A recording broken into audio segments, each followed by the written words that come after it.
네, 저는 오늘 여러분들과 함께 데살로니가 전서 4장 말씀을 보려고 합니다. 저희가 13절부터 17절까지 13절부터 17절까지 저와 여러분이 한 절씩 한 절씩 이렇게 교독하도록 하겠습니다. 그 코로나 전에는 조금 가까이 앉아가지고 서로 막 어깨도 두드려주고 했는데 지금 멀어져서 안 되고, 목사님 여기 왜 이렇게 쌓아두시고 아무것도 안 드리는지 모르겠는데 제가 오늘은 아낌없이 나눠드리려니까 드시고 싶으신 분은 눈을 개슴츠하게 뜨시던가 머리를 이렇게 한 번씩 끄덕끄덕 하시면 제가 드리겠습니다. 근데 여기 미에로 하이바 같은 게 있거든요. 근데 유통기한 1년 지났어요. 제가 시험사방 먹어봤는데 양맛이 좀 세긴 한데 괜찮더라고요. 괜찮아요. 첫 번째 주시는 분 제가 1년 지나갔나? 미에로 하이바 먼저 드리도록 하겠습니다. 궁금하신 것 같아요. 지금 언제까지야? 언제까지? 24년 3월 13일까지였네요. 먼저 주시는 분 제가 먼저 드리도록 하겠습니다. 2개 있네요. 2분까지 선착순 2명. 자, 오늘 이 말씀은 예수님께서 마지막에 우리를 데리러 오시는 말씀 중에 하나입니다. 여러분, 여러분과 제가 복음을 듣고 복음이라고 얘기를 하고 복음 가운데 구원을 얻고 복음을 가지고 신앙생활을 합니다. 근데 이 복음이라는 것은요, 두 가지가 반드시 충족이 돼야 됩니다. 그게 뭐냐면 예수 그리스도의 죽음과 부활입니다. 이것 중 어느 것 하나라도 빠지면 절대로 복음이 될 수 없어요. 십자가의 죽음이 없다면 우리의 죄의 문제가 해결되지 않는 것이고, 십자가의 죽음만 있고 부활이 없다면 우리가 아무리 예수 그리스도의 피로 대속을 받은다 한들 의미가 없어요. 다시 살아나지 않는데 무슨 의미가 있겠어요? 대속을 받은 게. 그래서 고린도전서 15장 17절 말씀에 보면 그리스도께서 다시 사신 것이 없으면 너희의 믿음도 헛되고 라고 써 있어요. 그리스도께서 다시 살아나셨기 때문에, 부활하셨기 때문에 우리의 믿는 믿음이 뭐예요? 값어치가 있는 거예요. 만약에 부활이 없으면 안 믿어도 되고, 우리가 만약에 예수 그리스도가 부활하시지 않았다면 우린 여전히 어디 가운데 있는 거예요? 죄 가운데 있는 겁니다.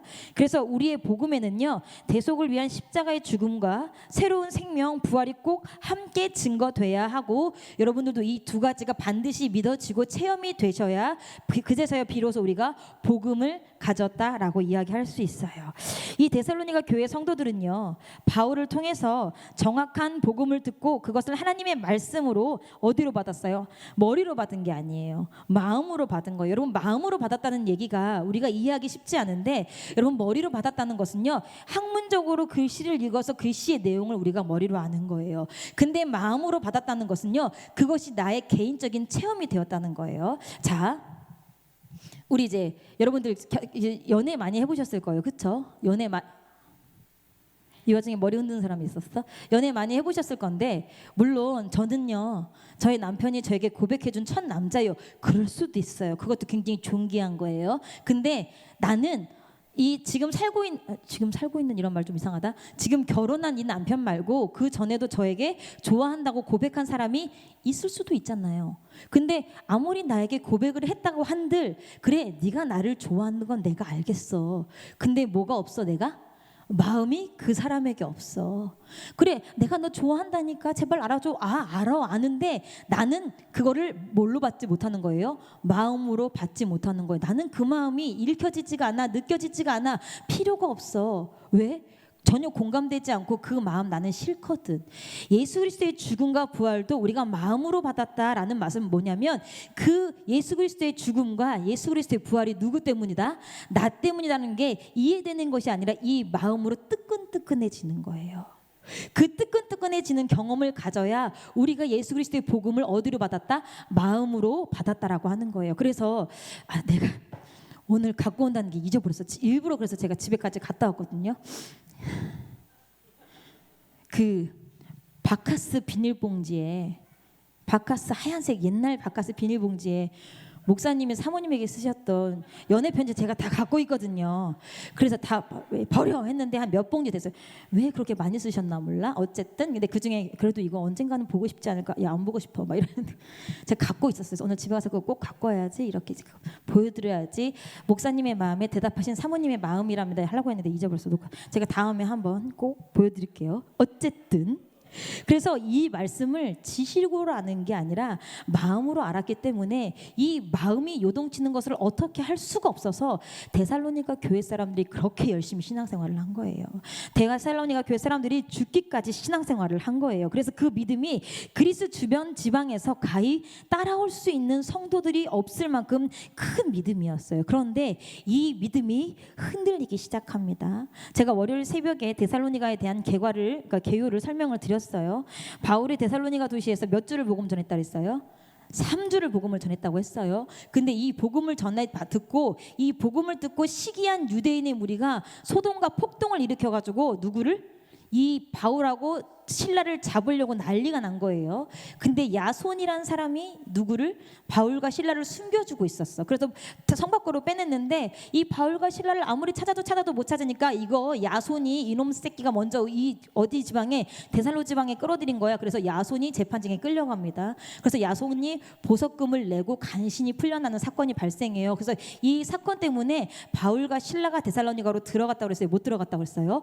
못 들어갔다고 그랬어요. 근데 이때의 공교롭게도 전 지역에, 물론 도시마다 로마와 같은 데는 좀 더 극심했지만 전 지역에 그리스도인을 향한 박해가 불릴 듯이 일어납니다. 근데 이런 박해는요, 유일신을 믿고 있는 유대인들에게서도 동일하게 받아요. 왜냐하면 이스라엘 백성들이 유일신을 믿고 있지만 유대인들은 예수를 이단 취급하고 있어. 그러니까 이 같은 유일신을 믿고 있는 신앙이지만 예수인 이단을 믿고 있어서 유대교에서도 배척을 당하고 당시 로마 사람들, 헬레니즘 문화에 있는 모든 사람에게도 배척을 당하는 그런 교회가 데살로니가 교회였어요. 그래서 어느 정도였냐면 핍박을 당하고 어느 날 사람들이 죽기도 해요. 길거리를 걸어가다 보면 누가 돌을 던져요. 그런데 항변할 수가 없어요. 왜?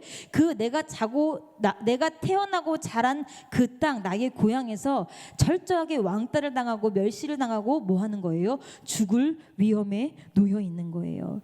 여러분, 1세기 기독교인들의 박해는요, 우리가 가히 상상할 수가 없어요. 여러분 기억하시죠? 사람 온몸에다가 지능을 바르고 어디만 열어놨다고? 머리만 열어놓고 그 다음에 발밑에서 불을 떼면 뭐 한다고요? 여기만 이렇게 다른 데선 다 진흙에 덮여 있어서 이렇게 옹기처럼 열이 모이기 때문에 여기가 뚜껑이 폭발해서 열린다 그래요. 그리고 또 굶주린 사자에게 사람을 묶어놔요. 그럼 사자와 사자끼리 뭐 하겠어요? 그 사람을 떼어먹기 위해 싸우겠죠. 그리고 그렇게도 하기 싫으면 원형 경기장에 사람을 다 때려 넣어요. 그럼 사자들이 겉에서부터 사람을 떼먹겠죠. 그리고 또 어떻게 합니까? 산채로 기름솥에 넣기도 하고, 또 어떻게 합니까? 목사님 말씀하셨던 것처럼 온몸에 기름을 발라서 사람으로 등불을 태우기도 하는 시대가 지금 이 1세기예요. 지금 이 1세기의 기독교 신앙을 갖고 있는 게, 예수 그리스도에 관한 신앙을 갖고 있는 데가 바로 데살로니가 교회예요. 그런데 그 데살로니가 교회가 그 그리스 일대, 헬레니즘 문화 일대에선 찾아볼 수 없는 믿음의 역사와 사랑의 수고와 소망의 인내가 가득했던 교회였어요. 그런데 당시에는 예수님께서 승천하시는 사도행전 1장의 사건을 직접 목도한 사람들이 있었어요. 아직 살아 있었어. 근데 그 사람들이 예수님께서 막 올라가시는 걸 보고 있으니까 천사들이, 야, 왜 그렇게 쳐다봐? 너희가 가심을 본 그대로 다시 오실 거야. 여기 있는 사람들 중에 예수님이 다시 오실 걸 볼 사람도 있어 해서 이들은 예수님이 가시면 3일 만에 부활했던 것처럼 40일간 자기들과 함께 있었던 것처럼 금방 오실 것이라고 생각했는데, 사람들이 하나 둘씩 죽어나가는데도 예수님께서 오시지 않아요. 그리고 이들이 생각했을 때는, 그러면 적어도 이 사람들이 죽었다고 하면 이 몸이, 육신이 아직 있을 때 예수님이 오셔야 이 몸을 가지고 부활을 할 텐데, 설상가상으로 시간이 너무 지나서 시체마저 썩어서 흙과 같이 돼버립니다. 그러니까 사람들이 흔들려요. 사람들이 힘들어합니다. 여러분, 우리에게는 뭐가 있어요? 성경이 있어요. 성경이 있어서, 그리고 과거에 경험했던 사람들의 경험담이 있어서 우리가 분명히 이것을 가지고 믿으면 돼 하는데, 당시 데살로니가 사람들이 가지고 있던 것은 뭐밖에 없어요? 모세오경과 이사야서와 그리고 3주 동안 말씀을 전한 바울 사도의 그 이야기밖에 없어요. 아직 이 서신이 도착하기 전이에요. 자, 여러분 어떻습니까? 목장 식구 하나만 잘못 받아도 목장 예배가 굉장히 타이트하고 힘들어요. 근데 목회자가 없이 3년을 신앙생활 가능하실까요? 지금 그냥 상황도 아니에요. 환난과 핍박 가운데 있어요. 이 교회는 바울이 3주만 설교하고 이제 생긴 지 3, 4년밖에 되지 않았어요. 그런데 목회자가 없어요. 믿음이 희미해져 가고 있어요. 그 누구도 경험한 사람들을 접촉할 수가 없어요. 이런 상황에 데살로니가 교회 성도들이 가장 흔들렸던 영역이 바로 부활이었습니다. 오늘 본문 4장 13절을 함께 읽어보겠습니다. 4장 13절입니다. 시작. 형제들아, 자는 자들에 관하여는 너희가 알지 못함을 우리가 원치 않으니 이는 소망 없는 다른 이와 같이 슬퍼하지 않게 하려 함이라. 자, 형제들아, 자는 자들에 관하여 너희가 알지 못함을 우리가 원치 아니한다. 여러분, 제가 월요일부터 지금까지 데살로니가전서 말씀을 전해드렸어요. 부족하지만 그러면 데살로니가전서 4장 말씀을 전해드렸는데 한번 떠올려 보세요. 이 전까지의 바울 사도는요, 데살로니가 교회를 다 칭찬했어요. 사랑도 완벽해, 믿음의 수고도 완벽해, 너희들이 가지고 있는 믿음도 다 완벽해. 그런데 13절에 와서는 너희가 알지 못하는 것을 우리가 원치 않는데요. 그러면 이 영역은 잘 모르고 있다는 거예요. 그리고 그 뒤에 너희가 소망 없는 다른 이와 같이 슬퍼하지 않게 하려 함이라. 소망 없는 다른 사람처럼 슬퍼하지 말래요. 슬퍼하지 말래요. 그럼 무슨 얘기예요? 소망이 없는, 자, 당시 사람들에게 있어서, 그리스 헬라 문화를 갖고 있는 사람들에게 있어서 죽음은 신과 대비되는 영역이었어요. 신은 죽지 않아. 영원 불멸해. 근데 사람은 죽으면 소멸이야. 모든 사람이 그렇게 믿고 있는 상황에서 부활 하나를 믿고 3년을 버틴 데살로니가 교회 사람들이 점점 그 부활이 흔들려 가고 있는 거예요. 사실은 우리도 죽으면 뭐가 아닐까? 끝이 아닐까? 자, 이 문장을 13절을 반복해서 읽어보면요, 데살로니가 교회 사람들이 자는 자들, 죽은 자들을 보면서 소망을 가지지 못한 사람들, 그러니까 믿지 않는 사람들, 세상에 있는 부활을 모르는 사람들과 같이 슬퍼한 것 같아요. 왜? 부활의 소망이 약해졌어요. 예수님이 곧 오신다고 했는데, 모두가 곧 예수님을 볼 수 있을 것 같은데 예수님을 보지 못하고 세상을 떠나는 사람들이 늘고 있다. 과연 우리가 이 문제를 어떻게 볼 것이냐? 그럼 재림이 없는 건가? 재림이 없다면 부활은 또 어떻게 되는 것이냐? 부활을 하려면 그래도 몸이 있어야 하는데 그 시신을 마저 썩어서 흔적이 없어지고 있는데 어떻게 부활을 한다는 것인가? 많은 혼란이 가중되고 있는 데살로니가 교회예요. 제가 월요일에도 말씀드렸어요. 바울의 모든 서신서 중에 가장 첫 번째 기록된 게 뭐라고요? 데살로니가 전서예요. 그럼 이 전까지는요, 바울을 통해서 그 어떤 교회도 부활에 관해서 직접적으로 깊은 말씀을 들어본 적이 없었던 거예요. 근데 그런 상황에서 많은 신자들이 죽고 그들이 기대했던 예수님은 오실 기미가 보이지 않았던 거예요. 자, 이런 이 상황을 디모데가 가서 먼저 보고, 그리고 디모데가 바울 선생님, 데살로니가 교회가 지금 이런 상황이네요. 이런 게 어렵다고 합니다.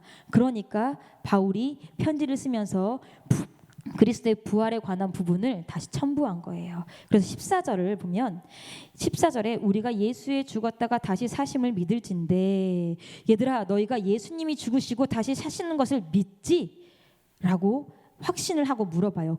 데살로니가 교회 어때요? 믿습니다. 그렇다면 예수님같이 예수 안에서 자는 자들, 하나님의 뜻을 따라 거룩함을 지키고 예수 안에서 죽은 자들은 예수님과 같이 올 거야. 예? 뭐라고요? 예수님이 오시기 전에 죽어서 육신이 이미 없어져서 예수님을 볼 수 없지 않을까라고 걱정을 했는데, 육신이 없어서 재림을 못하는 것이 아닌가, 부활을 못하는 것이 아닌가, 별의별 생각을 다 하고 있는데, 아니야. 예수님께서 재림하실 때 너희들 가운데 잠자는 자, 그러니까 죽은 자들이 먼저 누구를 만날 거래요? 예수님을 만날 거래요. 먼저 간 사람들과, 먼저 죽은 사람들과 공중에서 만나서, 그리고 그 다음에 살아있는 너희들을 뭐하러 올 거야? 데리러 올 거야 라고 바울이 이야기합니다. 그리고 그 뒤에 이야기는 더 소망이 넘치는 이야기예요. 15절입니다. 우리가 주의 말씀으로 너희에게 이것을 말하노니 무엇입니까? 주 강림하실 때까지 우리 살아남아 있는 자도 자는 자보다 결단코 앞서지 못하리라. 무슨 말이에요? 주님께서 오실 때까지 살아남아 있는 우리가 이미 잠든 사람들보다 먼저 예수님을 만날 수 없다라는 얘기예요. 여러분들, 혹시 여러분들 가운데 예수님을 믿다가 먼저 세상을 떠나신 분들이 계신가요? 그분들이 예수님 재림하실 때 우리가 만약에 육체를 입고 눈으로 목도하고 있으면 그 분들이 먼저 예수님과 함께 우리를 데리러 온대요. 이 얼마나 기쁜 일입니까? 이 얼마나 소망된 말씀입니까? 지금 데살로니가 교회는 굉장히 핍박과 어려움 가운데 있다고 말씀드렸어요. 왜? 죽음 때문에. 내가 언제 죽을지 몰라서, 죽음이 두려워서. 지금 이렇게 살아있는 우리보다 죽은 사람들이 강림하시는 예수님을 더 먼저 만나서 그 예수님과 함께 우리를 보러 오는 거야. 결단코 앞서지 못하리라. 절대 앞서지 못하리라. 여러분 혹시 기다려 보셨나요? 내가 제일 많이 기다려 본 거 뭘까요? 여러분들 제일 많이 기다려 본 거. 혹시 나는 기다림하면 이게 참 생각나지 막 이런 거. 전 제가 이제 오랜 친구가 있어요. 독일로 유학을 갔던 친구고요. 약 10년 정도 독일에서 유학을 하고 돌아오는데 그 친구의 부모님들이 계심에도 불구하고 제가 이제 유학 가 있는 동안 챙겨준 것도 없고 그런 미안함과 내가 그래 너 독일에 있을 때 내가 독일 한번 갈게 하다가 이제 가보지 못했던 그런 아쉬운 마음도 있어서 제가 공항까지 마중을 갔던 적이 있어요. 공항까지. 부모가 없는 애가 아니고 형제 자매가 없는 애가 아닌데 굳이 제가 그 친구가 보고 싶어서 공항까지 마중을 갔어요. 그래서 더 빨리 보고서 그러다 보니까 이제 공항까지 가는 길이 그때는 새로운 도로가 없었으니까 지금 여기서부터 이제 공항까지 가려면 막 3시간 반씩 걸릴 때였거든요. 근데 그 길이 수고로 느껴지지 않았어요. 그래서 공항에 도착해서도 조금 더 빨리 보려고 공항에 도착해서 그 이제 물어봤어요. 내 친구가 몇 시행 이렇게 베를린에서 오고 있는데 걔가 이제 내리면 계류장에서 내리고 하면 어떤 게이트로 나오겠느냐. 굳이 가서 그걸 물어봐가지고 그 게이트 앞에 가서 기다렸어요. 기다리고 그 문이 쫙 열리자마자 막 어딨지 10년씩이나 지났는데 내가 그 친구를 알아볼 수 있을까 막 두근만 세근만 근데 역시 등치가 작아지지 않아서 한눈에 알아볼 수 있었어요. 그리고 나서 막 아무도 카메라가 없는데 우리 둘이 끌어안고 그렇게 폭풍 오열을 했어요. 그래서 우리 신랑이 야 너 남들이 보면 연예인인 줄 알겠어 말면서 막 폭풍을 너무 보고 싶고 너무 그리워서. 근데 그 친구를 보고 싶어서 제가 공항까지 마중을 나갔었어요. 여러분 우리가 릴레이를 하지요. 계주라고 하죠. 그 운동의 하이라이트. 릴레이를 하고 계주를 하면 마지막 주자들이 바통을 받을 때 자기 자리에서 이렇게 딱딱하게 막대기처럼 받습니까? 어떻게 하죠? 자꾸 누구에게 가요? 자기에게 바통을 전해줄 사람이 있는 곳으로 자꾸 가까이 가요. 그래서 너무 심하면 반칙이래 심판이 앞으로 가라고 하는데 그만큼 왜 승리하고 싶으니까 이 계주를 얼른 끝내고 내가 뭐 해야 되니까 우리 팀이 승리해야 되니까 그렇게 자 기다리던 예수님이에요. 오매불망 눈이 빠지게 이제나 저제나 혹시라도 이상한 구름이 뜨면 저 뒤에 예수님이 계시지 않을까 그렇게 기다린 성도들이에요. 그런 성도들에게 죽음이라는 것이 예수님과의 단절이 아니라 예수님을 더 빨리 만날 수 있다는 창구가 된다는 이야기는요. 여러분 당시 성도들에게 어떻게 느껴졌을까요? 바울의 이 세 개의 구절이요. 세 개의 구절의 말씀에 데살로니가 성도들의 놓쳤던 소망의 불씨, 부활에 관한 소망의 불씨가 확 당겨졌을 거예요. 야 죽으면 끝이 아니래. 야 죽음이 저주가 아니래. 야 죽은 자들이 예수를 먼저 만난대. 그러면 핍박을 당하다 돌아가신 우리 어머니, 핍박을 당하다 돌아가신 우리 아버지, 나의 자녀, 내가 너무 사랑하는 친구, 나의 남편, 나의 아내, 그들이 먼저 예수님을 만나고 그들과 함께 우리를 데리러 오겠구나. 얼마나 소망이 분위기는 순식간에 반전됐을 거예요. 이 3절의 편지로. 바울이 직접 말한 것도 아니에요. 지금 이 편지 누가 읽어주고 있는 거예요? 디모데가 읽어주는 거예요. 그리고 나서요 그 뒤에 살아있는 우리에게 더욱더 부풀게 하는 이야기가 있습니다. 16절입니다. 자, 우리가 멋지고 우렁차게 천천히 또박또박 읽어보겠습니다. 시작. 주께서 호령과 천사장의 소리와 하나님의 나팔로 친히 하늘로 쫓아 강림하시리니 그리스도 안에서 죽은 자들이 먼저 일어나고 17절. 그 후에 우리 살아남은 자도 저희와 함께 구름 속으로 끌어올려 공중에서 주를 영접하게 하시리니 그리하여 우리가 항상 주와 함께 있으리라. 할렐루야. 할렐루야. 우리가 어디서 만난대요? 공중에서 만난대요. 공중에서 예수님을 만난대요. 여러분들 중에 어떤 분이 구름다리 가보셨나 모르겠어요. 구름다리, 바닥에 뻥 뚫려 있는 투명한 다리. 근데 그렇게 두렵고 떨리는 공중이 아니라요. 하나님께서 한 사람 한 사람 지명하여서 끌어올리셔서 공중에서 허구하고 공중에서 그렇게 보고 싶었던 나의 엄마, 그렇게 보고 싶었던 나의 동지들, 그렇게 보고 싶었던 믿음의 선배들을 공중에서 만난다는 거예요. 이 모습을, 이 말씀을 전할 때 데살로니가 성도들은 어떻겠습니까? 할렐루야 두 손 들고 환영하고 박수치지 않았겠습니까? 우리도 한번 해볼까요? 할렐루야 두 손 들고 환영하고 박수치기 시작. 할렐루야. 여러분 더 이상 죽음과 핍박과 죽은 사람들에 대한 슬픔이 단숨에 걷어졌을 거예요. 단숨에 날아갔을 거예요. 자, 오늘 말씀의 시작입니다. 여러분은 이러한 죽음이 준비가 되었습니까? 이러한 만남이 준비가 되었습니까? 바울은요, 성도들, 각 교회의 성도들을 위한 서신을 기록할 때요, 부활에 관한 당부를 잊지 않았어요. 그래서 로마서 13장에도 나오고요, 고린도전서 15장에도 나오고, 빌립보서 13장에도 나오고, 히브리서에도 나오고, 데살로니가후서 2장에도 나오고, 디모데후서 3장에도 나와요. 무엇에 관한 당부였습니까? 모두 다 부활에 관한 당부예요. 뭐에 관한 당부라고요? 천국에 관한 당부가 아니에요. 부활에 관한 당부예요. 다시 한번 말씀드릴게요. 그냥 단순히 천국에 관한 당부가 아니라 부활에 관한 당부예요. 여러분, 우리가 곰곰이 생각해야 될 게 있어요. 여러분, 천국에 들어가는 것이 우리의 목표가 아니에요. 부활하는 것이 우리의 목표예요. 여러분, 우리가 대학 가는 게 목표가 아니라 내가 대학에 어떤 과를 갈 것인지 목표를 정해놓는 사람이 공부가 되는 거예요. 여러분, 막연하게 천국에 가려는 사람들이 신앙생활 열심히 하는 게 아니라 내가 부활의 때에 무엇을 해야겠다 꿈꾸는 사람들이 부활을 준비하고 신앙생활을 하는 거예요. 여러분, 일단 여러분, 아이가 있어요. 근데 이 아이가, 야, 너 공부해야 돼. 나중에 뭐 먹고 살려고 그래. 나중에 뭐 어떡하려고 그래. 아이, 엄마 대학이나 가면 되지 뭐. 엄마 요새 대학은 다 간대. 엄마 요새 지방으로 갈수록 대학에 사람이 없어서 장학금도 다 준대. 이런 얘기를 하면 부모가 내 새끼 대학 가는구나 기뻐요? 속이 터지죠. 여러분들, 천국만 가면 되죠. 마지막에 회개하고 천국만 갈게요. 이 이야기를 하면요, 목사님 아까 그 대학 간다는 자녀를 둔 것처럼 속이 터질 거예요. 야, 아직도 이렇게 부활을 모르는구나. 아직도 이렇게 영혼의 때를 모르는구나. 여러분, 우리는 그냥 단순히 천국에 가기 위해서 이렇게 애쓰는 사람들이 아닙니다. 아까 제가 예전에 이제 병가서 전사가 수요일날 말씀드렸던 게 뭐냐면, 제가 이제 어떤 청년하고 깊은 대화를 하는데 그 청년이 전도사님 저를 위해서 기도해 주세요. 그래서 무엇을 위해 기도하고 그랬더니, 전도사님 저는 죽기 전에 꼭 회개하고 죽고 싶어요. 그러니까 죽기 전에 제가 회개가 생각나게 해주세요. 그렇게 얘기를 해서, 야, 우리가 매 예배 시간마다도 회개를 안 하는데 죽음의 때에 회개가 되겠니? 그리고 어떤 사람은 내가 죽는지도 모르고 죽는단다. 어떤 사람은 내가 죽는지도 모르고 죽어. 내가 죽는지도 모르고 있는 그 상황에 회개가 되겠니? 그럼 너 암에 걸려서 죽고 싶다는 거야? 그건 또 아니래요.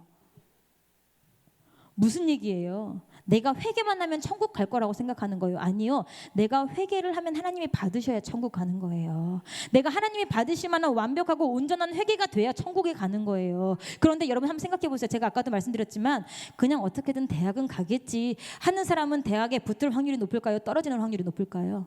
그러면 대학을 정해놓고 공부하는 사람은 붙을 확률이 높을까요? 떨어질 확률이 높을까요?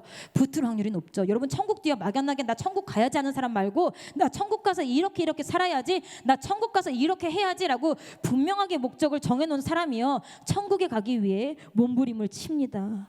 여러분들은 어떤 부활을 꿈꾸십니까? 고린도전서 15장은요 부활의 확실성을 굉장히 강력하게 주장하는 장이에요. 여러분들 가운데 난 부활을 잘 모르겠는데, 나는 부활이 조금 흔들리네 하시는 분들은 고린도전서 15장을 꼭 읽어보시면 좋을 것 같아요. 반복해서. 뭐가? 말씀의 능력에 있어서 그 부활이 뭐 할 때까지? 내 심령에 콕 박힐 때까지. 그럼 우리가 말이 나온 김에 고린도전서 15장 한번 찾아가 볼게요. 데살로니가전서 이렇게 표시해 놓으시고 고린도전서 15장 한번 찾아보시면 좋을 것 같아요. 15장 우리 MK들도 다 찾아봐요.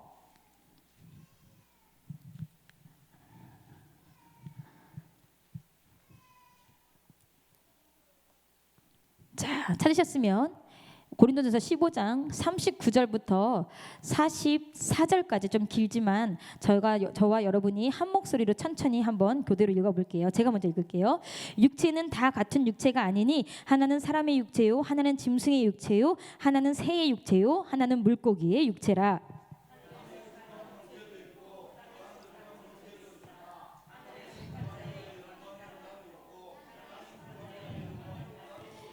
해의 영광도 다르며 달의 영광도 다르며 별의 영광도 다른데 별과 별의 영광이 다르도다.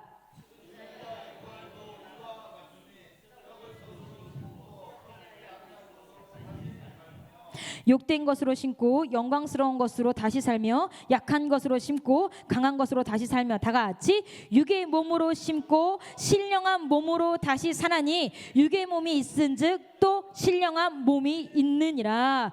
너무 은혜로운 말씀이에요. 욕된 것으로 심고 영광스러운 것을 다시 취한대요. 약한 것으로 심고 강한 것으로 다시 취한대요. 육의 몸으로 심고 신령한 몸으로 다시 산대요. 이것이 바로 부활이에요. 여러분, 예수님께서는요 한 번도요 여러분들에게 야 니네 집 나한테 갖다 바쳐라고 말씀하지 않으셨어요. 네가 지금 할 수 있는 과부의 두 랩돈 같은 작은 그 돈을 나를 위해서 심으면, 약한 것을 심으면 내가 천국에서 어마어마한 보물로 너에게 갚을게. 약한 것으로 심고 강한 것으로 다시 살며, 그 말씀을 하는 거예요. 여러분, 육체가 약하세요? 나는 아파서 신앙생활 잘 못하겠어. 나는 아파서 봉사 잘 못하겠어. 아픈 그 몸 가지고 와서 기도 한마디 하고 아픈 그 몸 가지고 와서 카페 테이블이라도 닦고 가는 그것을 보시면 하나님께서 그 약한 몸을 받으시고 강한 것으로 채워주신대. 어디에서? 부활의 때에. 그거를 바라보고 아픈 몸 끌고 나오고, 그거를 바라보고 내가 이 2만 원 드리면 이번 주 한 주 어떻게 할까? 그러면서 주 앞에 드리는 거예요. 여러분, 히브리서 13장 가볼게요. 히브리서 11장 가볼게요. 히브리서 11장 35절입니다.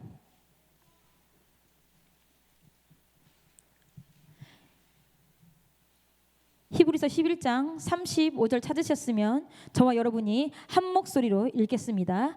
준비 시작.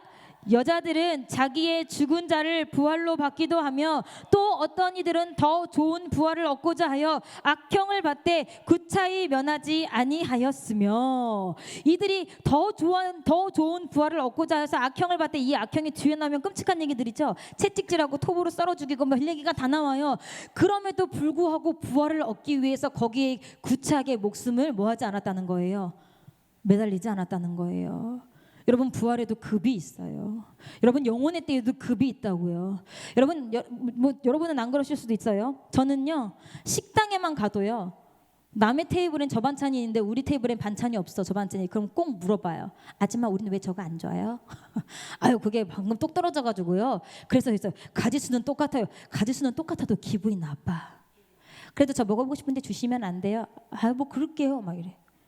식당에 가서도 나에게 말 조금만 틱틱하거나 식당에 가서도 서비스가 좋지 않으면 그 식당 두 번 다시 가요? 안 가요? 안 가요. 내가 똑같은 내 돈 내고선 내가 왜 이런 취급을 받아? 밥 먹을 때가 여기밖에 없냐?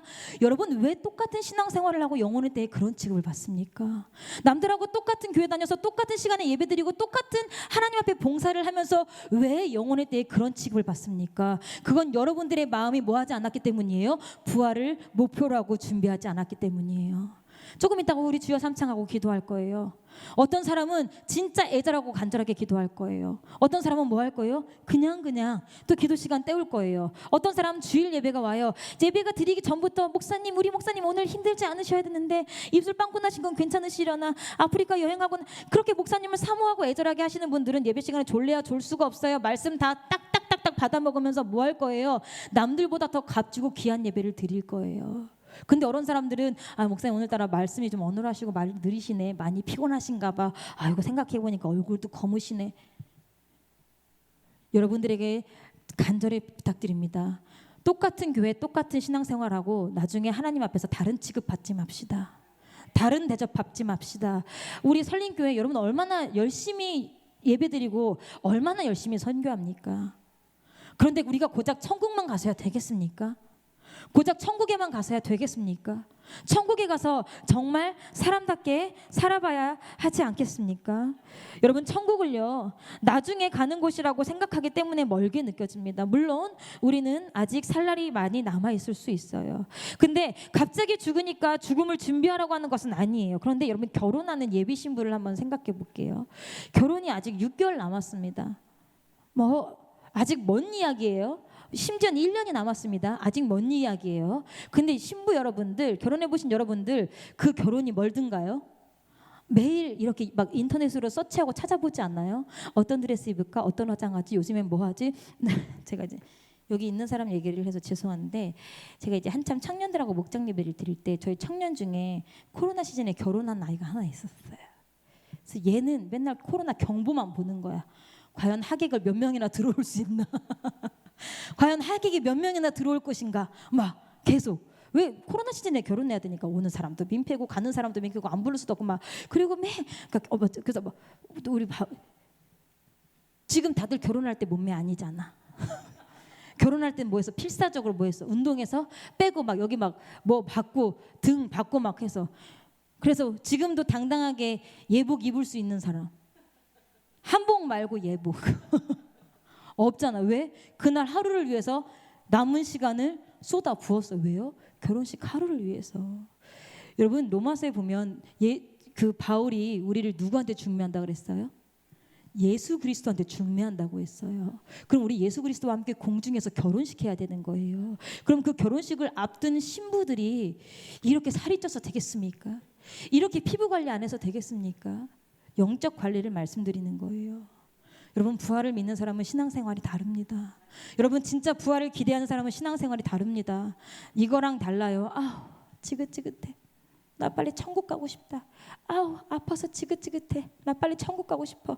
아우 나 돈 때문에 너무 지긋지긋해. 아 빨리 천국 가고 싶어. 나 남편 때문에 나 자녀 때문에 내가 언제까지 직장에서 일해야 되는 거야. 아우 지긋지긋해. 빨리. 이런 도피성 천국은 아니고 내가 한 것만큼 내가 주를 사모하고 사랑한 것만큼 그렇게 천국을 사모하고 부활을 생각하고 진짜 고대하는 사람이면요 우리의 생각은 매일 어디에 천국에 가 있어야 돼요. 영원의 때에 가 있어야 돼요. 부활의 삶에 가 있어야 돼요. 그러면 여기서 우리가 솔직하게 제가 한번 여쭤볼게요. 이게 두려우신가 봐요. 아무도 주무시는 분이 안 계시네요. 진짜 저 먹어봤다니까 괜찮다니까요. 어쨌든 오늘도 한번 생각해 봅시다. 나는 오늘 천국에 갈 것을 소망했다. 나는 오늘 하루 동안 천국을 생각했다. 다른 사람들 보면 좀 창피하고 어머 지가 막 이렇게 잘난 척한다고 볼 수도 있으니까 이렇게 가슴에 손을 얹고 이렇게. 그러니까 천국 갈 사람들이 아무도 천국을 생각하지 않는다니까요. 천국 갈 사람들이 말은 나는 천국 가는 게 꿈이에요. 나의 신앙생활의 목표는 천국이에요 하면서 하루도 천국을 생각하지 않아. 그러면 이번 주에 나는 2회 이상 천국 생각을 해봤다. 지옥 갈 것 같아 아니고 난 천국에 가고 싶다. 나는 천국에 꼭 가야겠다. 나 이렇게 해서 천국 가겠네 생각해봤다. 그래 2회 정도는 있어. 그렇지. 여러분 이게 우리의 현실이에요. 말은 천국 간다고 하고 나는 말은 천국 가야 된다고 하는데 천국을 생각하는 사람이 별로 없어요. 천국 가서 내가 이 다음에 어떻게 살 것인가 별로 없어요. 로마서 13장 11절에 보면요. 또한 너희가 이 시기를 알거니와 자다가 깰 때가 벌써 되었으니 이는 이제 우리의 구원이 처음 믿을 때보다 뭐 했대요? 가까웠대요. 지금은 자다가 깰 때래요. 왜? 우리의 처음 믿었을 때보다 구원이 가까웠대요. 무슨 말이냐면 예수님의 재림이 가까웠다는 얘기예요. 이게 AD 57년경 그러니까 그냥 57년에 쓰여졌어요. 그럼 2025년 빼기 57년 하면 몇 년 전에 써진 걸까요? 모르실 것 같아서 1968년 제가 계산기로 두드려 왔어요. 1968년에 지금 자다가 깰 때다. 구원이 가까워왔다. 자지 마라. 깨어있으라고 얘기한 거예요. 그러면 지금 2025년을 살고 있는 현대의 성도들은요. 핫식스를 1시간에 1개씩 까먹으면서 버텨야 될 시간이에요. 눈에 기둥을 세워놓고 눈에 여기다가 목사님 가끔 농담처럼 조시는 분들 때문에 막 여기다 나무 기둥 세워놓고 싶다 하시는데 그렇게 눈가에 기둥이라도 세워놓고 우리가 뭐 해야 돼요? 눈을 부릅뜨고 예수님이 오시는 걸 기다려야 돼요. 여러분 근데 여러분 그렇게 눈을 부릅뜨고 깨어있게 신앙생활 하시면서 기다리십니까? 자, 제가 오늘 설교 제목을 최종 시험이라 그랬어요. 제가 이제 주일날에도 말씀드렸듯이 제가 전교 꼴찌를 했다고 말씀을 드렸어요. 근데 제가 전교 꼴찌를 왜 했냐면 고등학교 바야흐로 고등학교 2학년 때인 것 같아요. 제가 그때 담임 선생님하고 제일 사이가 안 좋았거든요. 근데 하루는 이제 저는 이제 이렇게 말하면 또 되게 나이 많은 사람 같은데 나이가 굉장히 젊지만 도시락을 싸던 세대였어요. 하루는 학교를 갔는데 저희 때는 이제 두 줄씩 이렇게 뭐라고 하지? 짝꿍이 있어. 그래서 4분단으로 앉았어요. 근데 그날 학교를 갔더니 책상이 일렬로 돼 있는 거야. 그날 학교를 갔더니 책상이 일렬로 돼 있는 거야. 그럼 뭐란 얘기야? 그럼 나한테 미리 말을 했어야지. 왜 나한테 말을 안 하고 시험을 봐? 우리 엄마가 이 도시락 싸느라고 얼마나 고생을 했는데 제가 효심이 얼마나 지극해요. 너희들이 시험이라는 걸 나한테 말해줬으면 내가 이 도시락을 엄마한테 말을 안 해서 도시락 우리 엄마가 안 싸도 되는데 시험이라고 얘기를 안 해줘서 우리 엄마가 도시락도 싸고 나도 힘들게 학교 왔잖아. 그래서 기분이 나빠서 시험을 내가 안 봤어. 근데 여러분 잘 보세요. 시험은요 계속 고지해요 안 해요? 고지해요. 실은 칠판에 디데이라고도 써 있어요. 근데 그건 누가 안 들은 거예요? 내가 안 들은 거예요. 내가 안 본 거예요. 시험이라는 것에 전혀 관심이 없으니까 디데이라고 써 있는 게 되게 뭔 디데이인지 저게 뭐 솔직히 말하면 칠판에 있는 글씨는 본 적이 없지만 저게 뭔지 전혀 뭐 들을 마음도 없었어. 그러니까 문득 시험이 오니까 분노하고 화가 나서 집에 가서 전교 꼴찌를 당당하게 해버린 거예요. 제가. 자, 여러분 공부하고 준비한 학생은요 시험을 기다립니다. 근데 공부 안 하는 학생은 시험을 안 좋아하는 게 아니라 아예 시험이 안 들려. 누구처럼? 나처럼.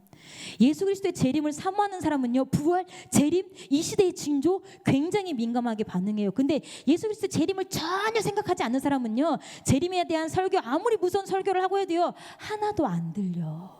그래서 준비를 못하는 거야. 그리고 정말 재림이 닥쳤을 땐 어떻게 그래서 성경에 슬퍼하고 어두운 가서 나 이걸 잘 못해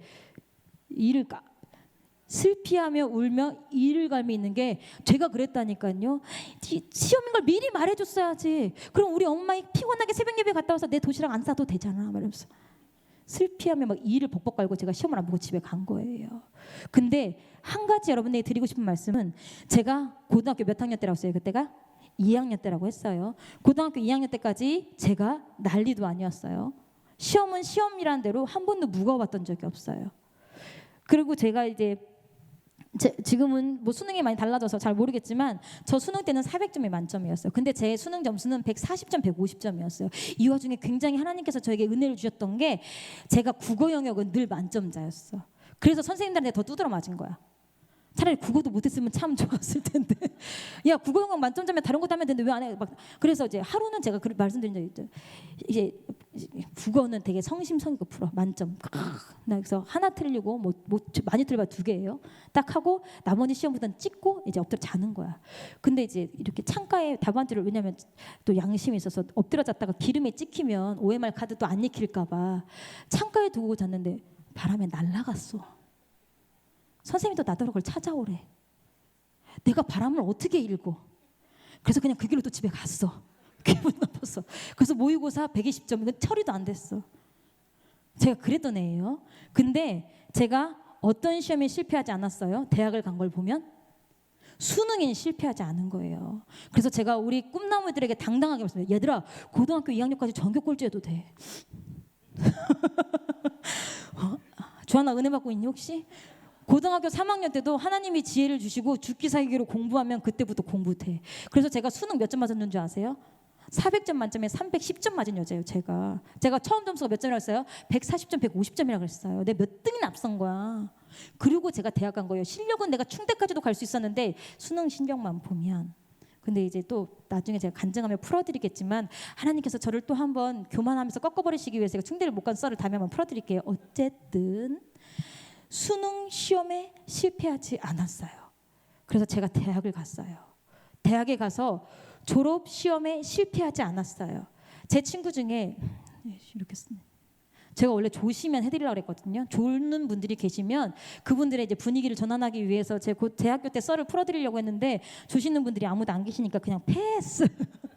제 친구네 중에 한 명은 첼로를 전공한 애가 있어. 근데 이제 저희는 음악과기 때문에 졸업 연주를 해야 졸업이 돼요. 그래서 저도 이제 막 머리를 짜내가지고 이제 악기에 관한 막 연주곡을 써가지고 막 7분에서 10분, 막 12분까지 제가 이제 무대를 채워야 해요. 그래서 그걸 가지고 얘 졸업 연주가 어땠는지 교수들이 회의를 해서 그제서야 졸업이 통과가 됩니다. 그래서 졸업장이 나와요. 근데 우리가 취직하려고 하면 못 떼오라 그래요. 졸업증명서 떼오라고 해요. 근데 제 친구 걔는요 첼로 하던 애인데 1학년 때 입학 연주회 때 했던 곡을 4학년 졸업 때도 했어. 4년 내내 공부를 안 하고 논 거야.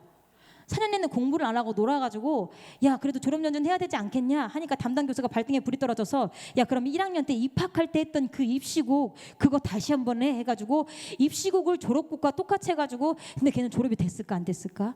안 됐지. 그래서 그 흔한 피아노 학원에도 취직을 못했죠. 저는 뭐를 성공했다고요? 졸업시험에 성공해서 당당하게 취업하고 학원의 원장이 되었던 삶이에요. 여러분, 우리 그리스도인들도요, 살면서 여러 가지 시험이 있어요. 그럼 시험 실패해도 돼요. 문제 때문에, 다른 사람 때문에 시험에 실패해도 돼요. 그런데 그리스도께서 오시는 그 최종 시험에 실패하면 그건 그 누구도 보장하지 못해요. 여러분들, 우리가 예수 그리스도가 공중에 오시는 것도 우리의 시험이지만 우리가 이 땅에서 숨이 끝나면 뭐 해야 돼요? 그것도 시험이에요. 시험 준비 잘 돼서 그때 테스트가 통과돼야 내가 천국 부활에 당당하게 이르는데, 여러분 시험 준비를 안 했어. 근데 여러분 시험 보는 그 순간에 공부한다고 공부가 돼요? 시간이 있어요? 그리고 자, 모두 다 책 집어넣고, 자, 시험지 나눠주게 책 집어넣고, 자, 필기도구 다 치워. 아니요 선생님 잠깐만요, 저 여기 한 장만 보고요. 통과돼요? 아니요, 부정으로 처리돼가지고 그 사람은 시험도 못 봐요. 시험 때가 되면, 테스트를 치르는 시간이 되면 그 어떤 것도 준비할 수 없어요. 지금 우리가 마지막 최종 시험을 앞두고 있는 시기라고요. 근데 여러분 지금 시험 보고 계십니까? 시험을 보고 계십니까? 요즘처럼 막 사상 최고라잖아요. 해외여행, 호텔업 다. 물론 제가 가족여행 가고 하는 거를 뭐라고 나무라는 게 아니에요. 천국 소망을 꿈꾸면서 가족여행도 꿈꾸고, 내가 부활의 삶을 꿈꾸면서 더 좋은 집도 꿈꾸고, 내가 부활의 삶을 기대하면서 가족과 화목한 것도 생각해야 되는데, 천국은 전혀 안중에도 없이 이 현세의 이 땅 생활에만 맞춰서 오늘은 뭘 먹을 거, 오늘은 뭐가 맛있다는데, 어떤 날은 뭐가 어떻게 어디를 가볼 거, 뭐 지금 난리도 아니죠. 10월 달에 10일 금요일까지 쉬시는 분, 우리 교회는 그런 직장이 없나 봐요. 아무도 없네. 지금은 거기 금요일까지 쉬면 열 황금 연휴라고 해서 지금 다들 난리가 아니잖아요. 모든 호텔 막 다 찼어요. 웬만한 좋은 리조트들은. 왜? 연휴잖아. 그렇게 안 하면 안 간 사람들은 뭐 해? 이제 조금 약간 그런 거예요. 제가 옛날에 일본에 있을 때 골드니크라고 굉장히 황금 연휴가 있었는데, 도쿄 땅에 남아있는 건 외국인하고 가난한 사람밖에 없더라고요. 도쿄 땅에 남아 다 어디론가 놀러 가서. 그 누구도 내일을 장담할 수 없어요. 여러분, 내일 되면 신앙생활 더 잘할 수 있는 자신 있으세요? 다음 주 되면 신앙생활 더 잘할 수 있는 자신 있으세요? 내일은 그만두고 지금 8시 58분인데 10분 뒤에 잘해보자고요. 10분 뒤에 뭘 생각하면서? 부활의 때를 생각하면서, 그냥 천국 가는 게 아니라 나의 부활의 때를 생각하면서. 여러분, 제가 아까도 말씀드렸듯이 시험은 공지가 있고 기한이 있어요. 그런데 마지막 날 예수님이 오시는 그 시험은요, 불시에 치러져요. 여러분 학창 시절에 쪽지 시험 다 보신 적 있죠? 교선 선생님들마다 딱 그런 선생님들 있잖아. 자, 오늘 쪽지 시험 볼 거야. 책 갑자기 불시에 치러지는 쪽지 시험. 그게 우리의 죽음이에요. 우리의 죽음이 하나님께서 치시는 쪽지 시험이라고요. 다른 시험에는 다 실패해도요, 최종 시험에는 절대 실패하면 안 돼요. 그럼 더 이상 기회가 없어요. 시험 실패하고 하면 뭐 인생의 낙오자 정도가 아니에요. 평생 끓는 지옥에서 우리가 버텨야 돼요. 여러분, 간당간당하게 시험을 통과하기 위해 준비하는 사람과요, 넉넉하게 시험을 준비하는 사람, 어떤 사람이 시험을 더 기다립니까? 여러분, 시험이 어려우면 어려울수록 실력은 극명하게 차이가 납니다. 여러분, 지금 어려운 시대라고 하죠. 왜 이렇게 하나님께서 어려운 시대를 만들어 가실까요? 그것도 대한민국 땅에. 진짜 믿음 있고 진짜 부활의 때를 기다리는 사람들을 하나님 고르시고 계시는 것 같아요. 여러분, 그러면 여러분들은 골라져야겠어요? 아니면 바구니에 그냥 남겨져 있어야겠어요? 우리 설린교회 모든 성도들은 하나님께서 그냥 땅바닥에 버려두신 영혼이 아니라 골라서 하나님의 보좌에 다 담으시는 그런 귀한 정말 부활을 준비하시는 모든 성도님들 되셨으면 좋겠습니다. 여러분, 믿음을 한번 시험하여 보십시오. 여러분의 믿음을 점검하여 보십시오. 여러분은 어디까지 부활을 믿습니까? 여러분, 부활의 때를 한번 생각해 보신 적 있습니까? 상상해 보신 적 있습니까? 어디까지 부활을 준비하십니까? 천국에 가는 것이 끝이 아닙니다. 분명히 더 나은 삶이 있습니다. 절대 무너지지 않는 더 나은 삶이 있습니다. 우리 데살로니가전서 4장 다시 한번 가보겠습니다.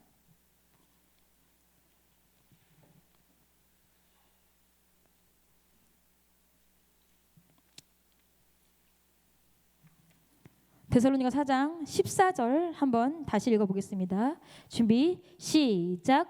우리가 예수에 죽었다가 다시 사심을 믿을진대 그만. 자, 부활을 하기 위해선 조건이 있어요. 먼저 뭐 해야 돼요? 먼저 죽어야 돼요. 만약에 예수님께서 십자가 위에서 그냥 막 이렇게 막 채찍을, 물론 채찍이 당하신 것도 쉬운 건 아니에요. 피가 튀고 살점이 없어지고 뭐 그런 일을 겪는 것도 쉽고 우습게 볼 일은 아니에요. 그런데 채찍에 맞으신 걸로 끝났다면 부활이 있을까요? 부활이 없어요. 왜? 죽음이 없으니까. 그러면 자, 못이 박혔어요. 십자가에 끝내 매달리셔서 못이 박히고 머리에 가시면류관을 쓰시고 피가 다 흘렀어요. 그런데 돌아가시지 않은 채로 살렸어요. 그럼 부활이 있을까요? 하나님께서 머리를 돌려가면서 차마 예수님을 볼 수 없어서 성경에 보니까 해가 가려졌다고 했어요. 하나님의 얼굴을 가리우신 거예요. 왜? 내 아들 죽는 거 볼 수 없어서 하나님도 너무 고통스러우셔서 얼굴을 돌리신 거예요. 그러면서 뭐 하시는 거예요? 예수 그리스도가 마지막까지 죽기를 기다리시는 거예요. 왜? 죽고 나서야 비로소 부활이 시작되니까. 여러분, 그리스도와 함께 부활하시려면요, 여러분도 일단 죽으셔야 돼요. 일단 죽어야 부활이 있는 거예요. 죽지 않으면 부활이 없어요. 그럼 어떻게 죽을까요? 자살할까요? 그냥 뛰어드는 자동차에 뛰어들을까요? 아니면 이런 큰일 날 뻔했어. 아니면 빨간색 파란색 넥타이 메고 나온 사람 죽이고 같이 죽을까요? 너무 하이개그였나 봐. 그쵸? 어쨌든 뭘 알아들으셔도 돼요. 자, 어떻게 죽을까요? 어떻게 죽으면 우리가 부활할까요? 아까 제가 고린도후서의 말씀을 읽어드렸어요. 고린도전서 15장 말씀을 읽어드렸어요. 약한 것을 심었는데 강한 것을 온다고. 여러분이 할 수 없는 그것을 마주했을 때 그거에 부활을 걸고 죽는 거예요. 예를 들면 나 오늘 정말 금요철에 가기 너무 힘들어. 오늘 같은 날은 진짜 금요철에가 아니라 딱 죽어버렸으면 좋겠네. 그러면 그 마음을 갖고 그래, 내가 지금 이것을 무엇과 바꾼다? 부활과 바꾼다 하고 나오시는 거예요. 나 진짜 목장 예배 너무 싫어. 나 목장 예배 누구도 마음에 안 들고 누구도 마음에 안 들고 가봐야 너무 오래 걸리고 나 너무 가기 싫어. 그런데 그 목장 예배 누가 명령하신 거예요? 예수님이 명령하시고 그 각자 떡을 떼면서 집에서 모이라고 하신 그 성경 말씀에 의지해서 예수님 담임 목사님도 명령하신 거니까 그것을 뭐랑 바꾸는 거예요? 그래, 내가 지금 이 목장 예배 시간에 죽고 그걸 뭐랑 바꾸리라? 부활과 바꾸리라. 그렇게 나의 삶에 하나님께서 명령하신, 하나님께서 말씀하신 것들을 순종해 나가고 말씀을 지켜나가면서 그 자리에서 말씀 때문에 죽어질 때 그것이 부활의 근거가 되는 거예요. 근데 우리는요, 내가 조금 노력했으니까, 내가 조금 열심히 했으니까, 내가 어느 정도 희생했으니까 그것이 부활의 근거가 될 거라고 생각해요. 아니요, 부활은 철저하게 죽어야 부활이 됩니다. 철저하게 죽어야 부활이 됩니다. 여러분, 곰곰이 한번 생각해 보세요. 그럼 내가 주 앞에 죽인 것은 무엇일까? 내가 주 앞에, 주님, 그래도 제가 주 앞에 나의 이 욕망은 죽였잖아요. 주님, 그래도 내가 주님 앞에 이것은 죽였잖아요. 주님, 내가 주님 앞에 이것은 죽였잖아요. 물론 저는 사지가 멀쩡합니다. 비록 부족한 것이 있다면 남들보다 키가 조금 작은 거 그것 말고는 사지가 멀쩡합니다. 그런데 우리가 부활의 때에 이르면 온전하지 않았던 우리의 육체가 어떻게 된다고 그랬어요? 온전해진다고 했어요. 그리고 예수 안에서 죽은 자, 만약에 예수 안에서 나의 자녀가 먼저 갔다, 예수 안에서 우리 부모가 먼저 갔다, 그분들 뭐 할 거예요? 먼저 만나는 기쁨을 누릴 거예요. 그게 영광의 때고 부활의 때예요. 죽은 자리가 있고 죽은 곳이 있어야 있고 하나님 앞에 드린 곳이 있어야 그것이 우리의 부활의 근거가 되는 거예요. 근데 목장잎에서도 빳빳이 서 있어. 수요예배 금요일에 빳빳이 서 있어. 어디 순종할 자리, 어디 말씀을 지켜야 될지, 내가 충성해야 할 자리, 단돈 10,000원 때문에 이득을 못 보는 것 때문에도 빳빳이 서 있어. 단 한 곳도 죽은 곳이 없어. 그러고도 천국 가길 바라시면 그건 굉장히 이기적인 생각 아닐까요? 여러분, 자존심이 뭐가 그렇게 중요합니까? 천국보다 중요합니까? 여러분, 육신의 안위가 뭐가 그렇게 중요합니까? 여러분, 지옥보다 중요합니까? 제가 지금 봤을 때 여기 지옥보다는 훨씬 더 편한 세상에서 살고 계세요. 각 가정들도. 지옥보다 더 험한 곳은 없어요. 그럼 적어도 우리가 신앙생활 할 때 정말 죽는 그곳이 있어야 부활한다고 하면, 여러분 기꺼이 한번 죽어보시면 그곳에서 예수님께서 부활의 꽃을 피우신다니까요. 근데 우리가 이제 목사님 하시는 말씀 중에 우리는 늘 다니엘 말씀하시면서 어디서 돌아온다고 해요? 사자굴 앞에서 주님 뜻이 아닌가 봐, 사자굴을 안 막아주셨잖아 하고 돌아온다고 해요. 사자굴에 뭐 하라는 건데? 뛰어 들어가라고 하는 건데, 풀무불에 들어갈 때 우린 뭐라고 해요? 하나님께서 막아주실 줄 알았는데 안 막아주셨잖아. 풀무불에서 뒤로 돌아서서 인사를 합니다. 절을 합니다. 왜? 하나님 뜻이 아니라고 생각. 아니요, 하나님은 풀무불에 들어가서 죽으라는 거예요. 죽으면 다시 뭐 해주겠다? 살려주겠다. 부활시켜주겠다. 사자굴에서 하나님 사자굴 안 막아주셨네. 자, 왕이시여, 저 이제 기도 그만하겠습니다. 하나님의 뜻이 아닌가 봅니다. 아니, 사자굴에 뛰어 들어가서 사자의 밥이 되라. 그럼 내가 뭐 하겠다? 살려주겠다. 근데 우리는 그게 어려운 거예요. 진짜 내가 죽을까 봐, 진짜 내가 제 밑으로 들어갈까 봐, 진짜 내가 쟤보다도 낮은 취급을 받을까 봐. 여러분, 예수 그리스도의 생명이 끝난 그곳에서 비로소 부활이 시작됐습니다.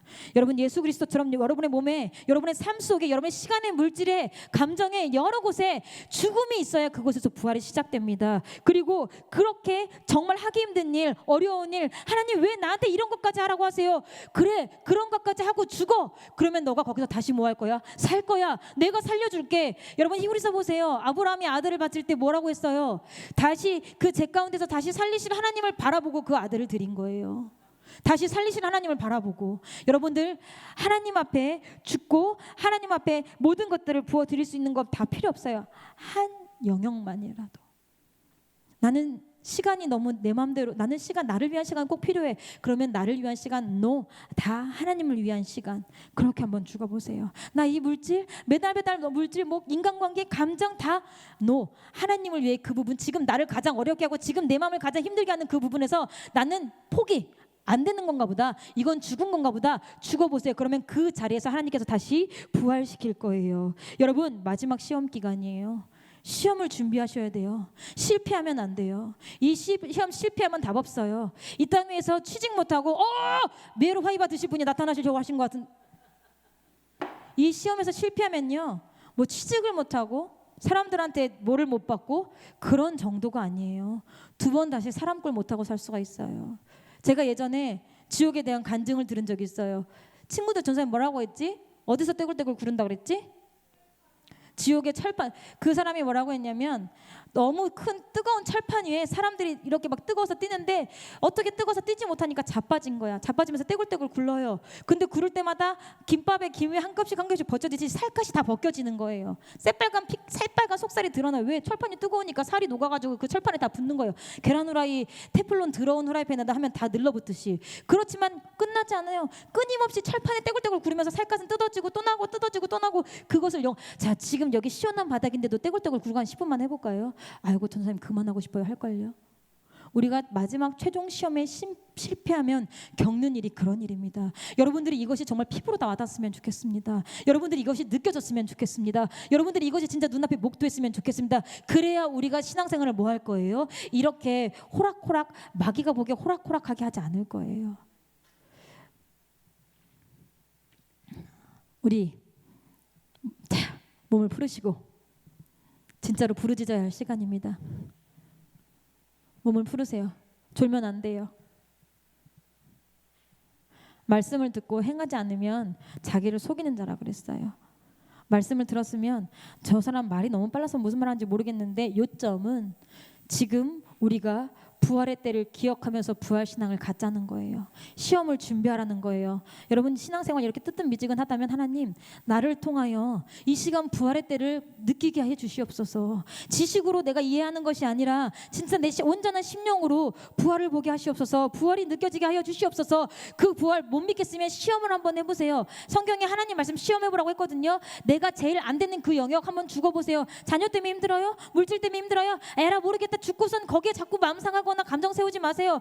그러면 그 자리에서 하나님 다시 일으키신다니까요. 제가 그 증인이잖아요. 여러분, 저는 세상에 어떻게 못 해보는 사람이었어요. 저는 부모가 어떻게 안 되면, 제가 이번 주 주일날 목사님께서 말씀이 심판이셨어요. 근데 저는 제가 왜 중고등학교 때 그렇게 개망난이로 살아냈더니 저는 무서운 게 없었어요. 맞으면 되지 뭐. 그 사람들이 날 죽이게 하겠어? 설마 부모인데, 설마 선생인데 나를 때리다가 죽이게 하겠어? 맞으면 되지 뭐. 열대 맞고, 저희 아빠도 원칙은 있으셔서 피부의 색깔이 변하면 더 이상 안 때리셨어요. 피부가 변할 때까지 조금만 있지 뭐. 그거 30분 참으면, 물론 한 달 내내 고통스럽지만 그거 30분 참으면 나 3시간 노래방에서 끈질기게 노래 부를 수 있는데, 3시간 노래방에서 노래 부를래? 신혜야 30분 맞을래? 3시간 노래방에 노래 부를래? 저는 그걸 선택해. 왜? 심판이 안 무서워서.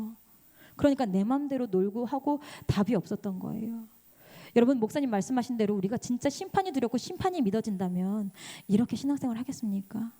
교회 안에서 서로 볼 차듯이, 교회 안에서 서로 축구하듯이, 볼 밀어내듯이 기관장 서로 돌아가면서 발로 차겠습니까? 교회 안에서 식당 봉사든 쓰레기 비우는 거든 뭐든 서로 볼 차듯이 발로 차가면서 비우겠습니다. 제가 하겠습니다. 가장 약하고 가장 더러운 것을 할 때 천국에서 가장 아름다운 것으로 부활시켜 주신다고 했으니까 제가 하겠습니다. 제가 하겠습니다. 그런 성도들이 늘어나는 게 정말 부활 신앙을 갖고 계신 분들 아니실까요? 몸이 아파요?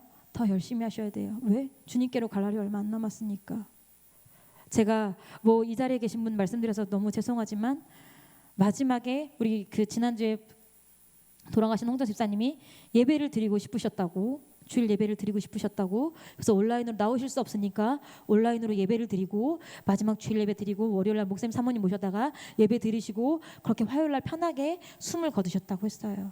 제가 그 죽음에 대한 자세한 이야기는 듣지 못했지만 여러분, 우리가 죽기 전에 예배를 드리고 싶다는 그 마음이 얼마나 값진 겁니까? 우리가 죽음의 앞에서 고통 때문에 사경을 헤매고 고통 때문에 약이 없으면 견디지 못하는 그 순간 가운데 나 예배 드리고 싶다, 그 마음이 자연스러운 건 아니에요.